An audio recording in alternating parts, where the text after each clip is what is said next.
الحمد لله الذي هدانا لهذا وما كنا لنهتدي لولا أن هدانا الله وقد جاءت رسل ربنا بالحق الصلاة والسلام على سيدنا ونبينا وشفينا وحبيب قلوبنا وطبيب نفوسنا مولانا وسيدنا أبي القاسم محمد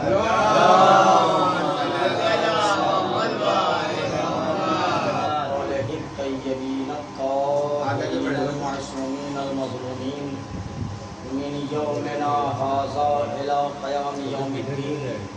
أما بعد فقد قال رسول الله صلى الله عليه وآله وسلم بسم الله الرحمن الرحيم إني تارك فيكم الثقلين كتاب الله وفطرتي وأهل بيتي ما إن تمسكتم ولن يفترقا حتى يرد علي الفوز.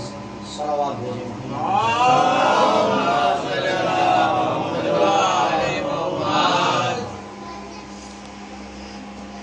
عزاداران مظلوم کربلا، ماتم داران سید الشہداء، زیادہ وضاحت کی ضرورت نہیں ہے، اس لیے پہلی محرم سے لے کر ابھی تک چاندرات سے مجلسوں کا سلسلہ جاری و ساری ہے. فضائل بھی سنتے چلے آ رہے ہیں اور مسائل بھی سنتے چلے آ رہے ہیں. اور جو میں نے حدیث مبارک پیغمبر اسلام آپ کی خدمت میں پیش کی ہے، یہ پیغمبر اسلام کی حیات طیبہ کی آخری لمحات کی یہ حدیث ہے. ایک صلوات بھیجیں محمد والے.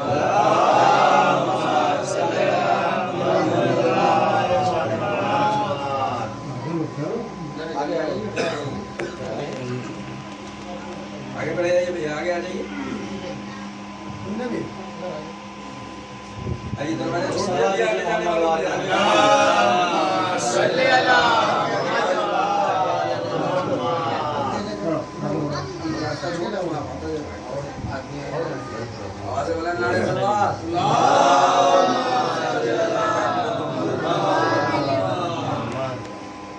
اور زیادہ مجلس کو طولانی بھی نہیں کرنا تاکہ آپ حضرات کے اذہان عالیہ کو گراں گزرے.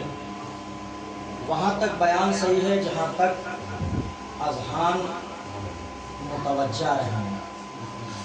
اور آپ جانتے ہیں ہمارا مزاج یہی ہے ہمیشہ سے کہ کم وقت میں زیادہ باتیں بیان کر دیں. یہ نہیں ہے ہمارا مزاج کہ آپ کو ایک بات میں الجھا کے رکھیں وقت گزر جائے. نہیں، کم وقت میں زیادہ باتیں آپ کو بتا کے اور ربط مسائل ختم دعا. عزیزان گرامی، یہ پیغمبر اسلام کی حیات کے آخری لمحات کی حدیث ہے کہ انی تارکم، میں چھوڑ رہا ہوں. جیسے وصیت کی جاتی ہے اسی طریقے سے گویا پیغمبر کی یہ وصیت ہے. انی تارکم فیکم الثقلین، میں چھوڑے جا رہا ہوں آپ کے درمیان میں دو بھاری چیزیں. ثقل کہتے ہیں وزندار کو. دو بھاری چیزیں چھوڑ کے جا رہا ہوں. کیا؟ کتاب اللہ ہے و اطرتی، ایک اللہ کی کتاب ہے اور دوسرے ہماری اطرت ہے. صرف اطرت ہی نہیں کہا، و اطرتی و اہل بیتی. اگر اطرت صرف اطرت کا استعمال کر لیتے تو اطرت میں کوئی اور بھی آ جاتا ہے. صلوات بھیجیں محمد اہل بیت کا لفظ لا کے یہ بتا دیا اہل بیت پیغمبر وہ ہیں جو چادر میں سمٹ کے آئے تھے، وہی اہل بیت ہیں. اطرت نے صرف اطرت نہیں، اطرتی و اہل بیتی ما ان تمسکتم، اگر ان سے تم متمسک رہو گے، ان کا دامن اپنے ہاتھ میں پکڑ کے رکھو گے. ومن یفترقا، اور یہ آپس میں جدا نہیں ہوں گے، آپس میں جدا نہیں ہو سکتے. نہ قرآن اہل بیت سے جدا ہو سکتا ہے، نہ اہل بیت قرآن سے جدا ہو سکتے ہیں. حتی یردا علی الحوض، یہاں تک کہ دونوں یہ حوض کوثر پھر مجھ سے ملاقات کریں گے اور ہرگز ہرگز آپ گمراہ نہیں ہوں گے۔ اب انسان اگر گمراہی سے بچنا چاہتا ہے تو دونوں کا دامن اپنے ہاتھ میں پکڑ کے رکھنا پڑے گا، قرآن کا بھی اہل بیت کا بھی۔ قرآن قانون اسلام ہے اور اہل بیت رہبر اسلام ہے۔ صلوات بھیجے محمد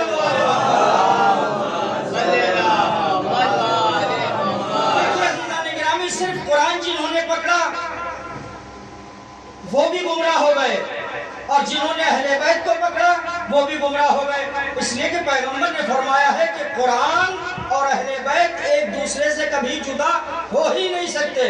یا پلٹ کے جملوں میں یہ کہہ دوں، قرآن میں جو کچھ بھی سارا ہے وہ فضائل اہل بیت ہیں اور اہل بیت جو بھی ہے وہ قرآن کی بدولت ہے۔ صلوات بھیجیں محمد وآل محمد۔ یہ ایک دوسرے سے جدا ہو ہی نہیں سکتے۔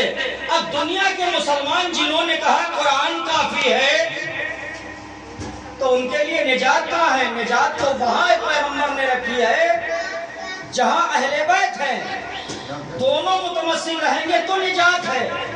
پیغمبر نے دوسری بھی وضاحت فرما دی، لیکن یہ دنیا کے مسلمان ہیں، پیغمبر کو کرتے ہیں، اہل بیت کو مانتے ہی کہاں ہیں۔ پیغمبر نے وضاحت بھی فرما دی اور یہ کہا کہ ہماری امت میں 73 فرقے ہوں گے۔ بات چھپا کے نہیں رکھی پیغمبر نے، 73 فرقے ہوں گے، 72 جہنمی ہوں گے، کسی اور کی امت کے نہیں ہوں گے، کلمہ پڑھنے والے ہوں گے۔ صلوات بھیجیں محمد وآل محمد۔ کیوں فرمایا؟ وہ اسی لیے فرمایا نا پیغمبر نے کہ کچھ تو ایسے ہوں گے جو قرآن کو صرف مانتے ہوں گے، کچھ ہوں گے اہل بیت کو صرف مانتے ہوں گے، دونوں گمراہ ہیں۔ 73 فرقے میں 72 جہنمی، ایک فرقہ۔ یا رسول اللہ، کلمہ تو سب آپ کا پڑھتے ہیں، لا الہ الا اللہ محمد رسول اللہ تو سب پڑھتے ہیں، پھر یہ کیسے؟ ایسے ہی ہوں گے، کچھ قرآن کو مانتے ہوں گے، قرآن کو ماننے کے باوجود قرآن کی نہیں مانتے ہوں گے۔ اہل بیت کو لوگ مانتے ہوں گے لیکن اہل بیت کی نہیں مانتے ہوں گے۔ اسی لیے فرقہ محمد مصطفیٰ صلی اللہ علیہ وآلہ وسلم نے بھائی لوگ اعتراض کرتے ہیں، حالانکہ یہ بات آپ کے درمیان میں کئی مرتبہ میں پڑھ چکا ہوں، لیکن آج دوسرے انداز سے، کہ یہ لوگ جو ہیں معاذ اللہ پیغمبر سے علی کو بڑھا دیتے ہیں، حسن کو بڑھا دیتے ہیں، حسین کو بڑھا دیتے ہیں، فاطمہ کو بڑھا دیتے ہیں۔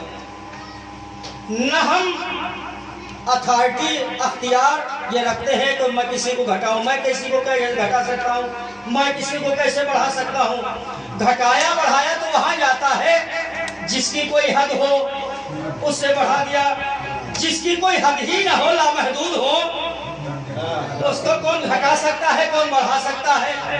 بھئی آپ یہ کہتے ہیں کہ یہ حضرات معاذ اللہ پیغمبر سے علی کو بڑھا دیتے ہیں۔ آپ نے اپنی بزم میں، اپنے جلسوں میں، اپنی تقریروں میں پیغمبر کو کتنا سنا؟ آپ نے اتنا ہی تو سنا جتنا میں نے سنا، کہ آپ کے یہاں جب جاتے ہیں تو کتنا آپ سنتے ہیں کہ پیغمبر کالی کملی والا رسول، پیغمبر زلفوں والا رسول، مدینے والا رسول، گنبد خضرا والا رسول، معراج پر روحانی جانے والا، جسمانی نہیں روحانی جانے والا رسول۔ اس سے زیادہ تو آپ نے نہیں سنا۔ اس سے زیادہ یہ سنا ہوگا کہ اس کے در پہ جبریل آتے تھے، قرآن 40 سال کے بعد نازل ہوا، بھئی یہی تو سنتے ہیں۔ علی کو بڑھا دیتے ہیں۔ صلوات بھیجے محمد وآل محمد۔ ایک اور صلوات بھیجے محمد وآل محمد۔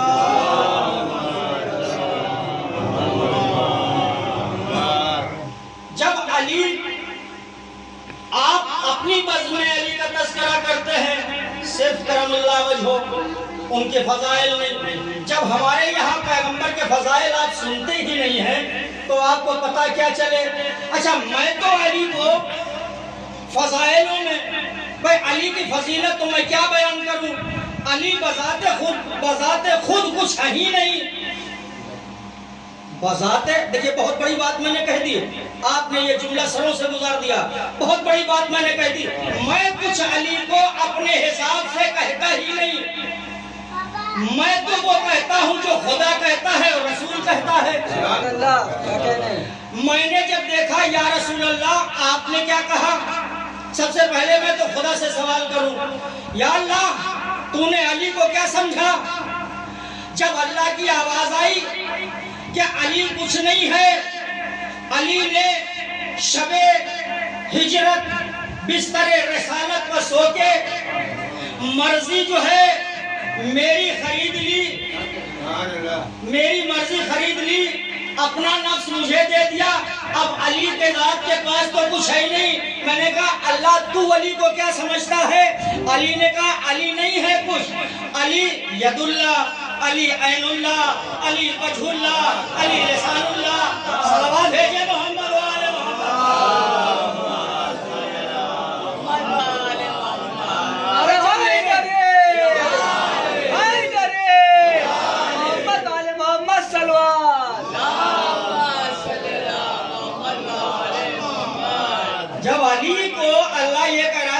کچھ بھی نہیں ہے. علی لسان اللہ, علی جنب اللہ, علی اذن اللہ, علی نفس اللہ ہے, علی یہ ہے. تو ہم نے کہا اللہ نے تو سب کچھ بیان کر دیا, اب چلے رسول اللہ کی خدمت میں. لوگ ہمارے اوپر اعتراض کرتے ہیں کہ علی کو بڑھا دیتے ہیں, رسول اللہ سے علی کو بڑھا دیتے ہیں. میں کیا ہوں علی کو بڑھانے والا؟ یا رسول اللہ آپ فضائل بیان کر دیجئے. کہا جب اللہ نے سارا جسمانی طور پر تو اللہ نے لے لیا, اب رسول اللہ کیا کریں؟ رسول اللہ آپ کیا علی کے بارے میں کہتے ہیں؟ کہا لحم کا لحمی, دم کا دمی, حسن کا حسن. صلوات بھیجے محمد. رسول نے کیا فرمایا کہ علی تیرا خون میرا خون, علی تیرا گوشت میرا گوشت, علی تیری سانس میری سانس. اب جو کچھ بچا تھا اللہ اور رسول نے لے لیا, میں کیا, میرے اوپر تو خالی الزام لگایا. صلوات بھیجیے محمد. جب اللہ اور رسول علی کو اتنا بڑھا دیتے, بھیا مجھ سے کیوں کہہ رہے ہو؟ جا کے رسول سے کہو اور اللہ سے کہو. صلوات بھیجیے محمد. یہ علی کا مرتبہ ہے. لیکن رسول بہت بلند ہے, رسول کی ذات بہت بلند ہے, اس لیے کہ پیغمبر اسلام نے ارشاد فرمایا ہے انا و علی من نور واحد, میں اور علی ایک نور سے ہیں. یہ فضائل اہل بیت صرف ہمارے اور آپ کے لیے آئیڈیل بن کے آئے ہیں, ورنہ ایک جملہ آپ کی خدمت میں عرض کروں, جو اشارہ کر دے پہاڑ سونے کا ہو جائے, کیا تصور کیا جا سکتا ہے کہ وہ یہودی کے بعد میں پانی دے گا؟ لیکن یہ آئیڈیل ہمارے لیے ہے کہ مزدوری کرنا کوئی گناہ نہیں ہے. مثال کے طور پر یہی ہے کہ جب بھی میرے چاہنے والوں کو ضرورت پڑے کہ میرے مولا نے مزدوری کی تھی, اشارہ کر دے تو پہاڑ سونے کا ہو جائے. آپ نے دیکھا کہ جب صلح حدیبیہ کے بعد معاویہ اللہ اس کو لعنت کرے, جب عہد و پیمان ہو گیا تھا کہ جو بھی کام کریں گے قرآن و سنت پر عمل کریں گے, منحرف ہو گیا. امام حسن علیہ السلام سے اس نے چاہا کہ ہم روب و تاب ان کے اوپر, اپنے خلافت کا روب ان کے اوپر جمائیں کہ میں فضیلت والا ہوں, میں رتبے والا ہوں, میں تخت والا ہوں, میں تاج والا ہوں, ان کو دولت سے خرید لوں. لیکن بلانے کے بعد میں سارے واقعے کو چھوڑتے ہوئے دو جملے بس, جس کے لیے میں نے آپ کی خدمت میں عرض کیا کہ فضائل اہل بیت بہت بلند ہیں, بہت بلند ہیں. بلایا اور سارے درباریوں سے یہ کہہ دیا کہ جب حسن آئے, علی کے بیٹے حسن آئے تو کوئی سلام نہ کرنا, پردہ گرا دینا. آئے دربار میں اور اتنی دولت رکھی, امام حسن کے لیے تاکہ یہ اتنی دولت لینے کے بعد ہماری طرف مائل ہو جائیں، لیکن ان کو یہ نہیں معلوم تھا یہ جو ہے آفتاب امامت ہے، نہیں معلوم تھا آفتاب امامت ہے۔ دربار میں بلایا، امام عالی مقام پہنچے، یہ حکم تھا کہ کوئی جو ہے سلام نہ کرے، کوئی تکریم نہ کرے، کوئی تعظیم نہ کرے، لیکن بہر آفتاب امامت طلوع ہوا، دروازے پہ پہنچا، پردوں نے سلام کیا، خود بخود جو سپاہی خود کھڑے ہوئے تھے جن کو تاکید تھی سلام نہ کرنا، خود جھک گئے سلام کرنے کے لیے جھک گئے۔ امامت نے خود تعظیم کرا لی، پہنچے اور تخت پر پہنچنے کے بعد خود معاویہ کھڑا ہو گیا، اس کو خود پتا نہیں کہ میں کیوں کھڑا ہو گیا، اسے خود پتا نہیں، جو کہہ رہا کہ تعظیم نہ کرنا خود کھڑا ہو گیا۔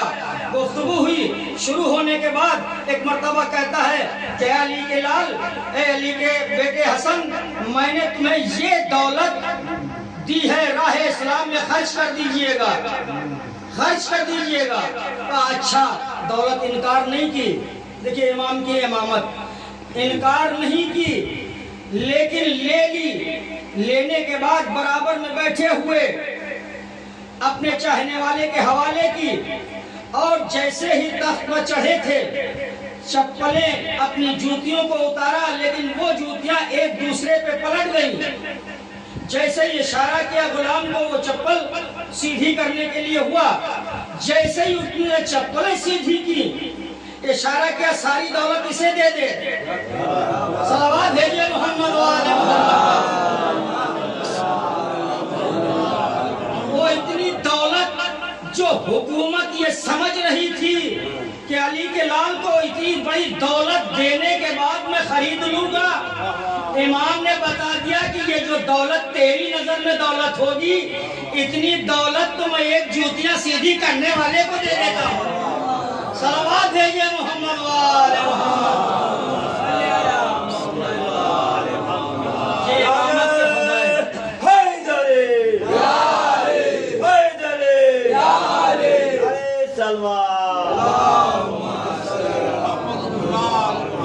امامت ہے، دولت تو ہمیشہ ٹھوکروں میں دولت کی، ان کی بدولت دنیا میں خلق ہوئی ہے، ان کا معیار بہت بلند ہے۔ جب بات آ گئی ہے تو آپ کی خدمت میں میں عرض کرنے والا کچھ اور تھا، لیکن ذہن میں بات آ گئی۔ آج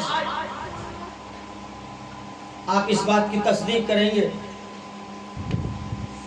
لوگ کہتے ہیں مسائل میں، فضائل میں جب پڑھتے ہیں کہ میرا حسین بہت غریب ہے۔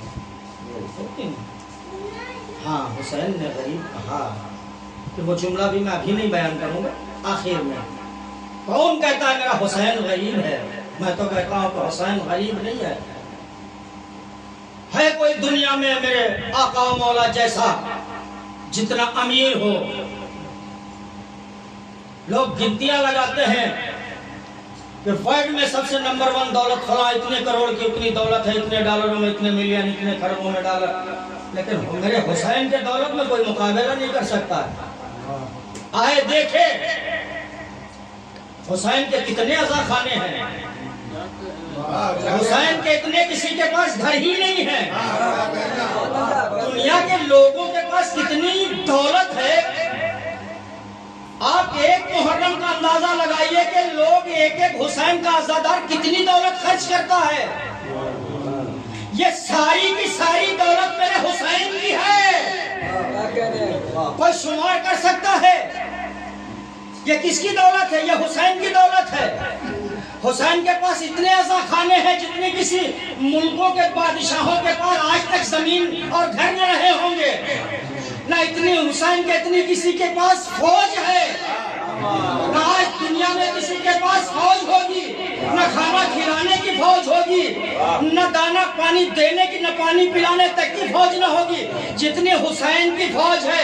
یہ حسین کے عزادار فوج حسین ہے، یہ حسین کی دولت یہ جو لٹائی جا رہی ہے تبرک کے طور پر، اربوں ڈالر لٹائے جا رہے ہیں حسین کی دولت۔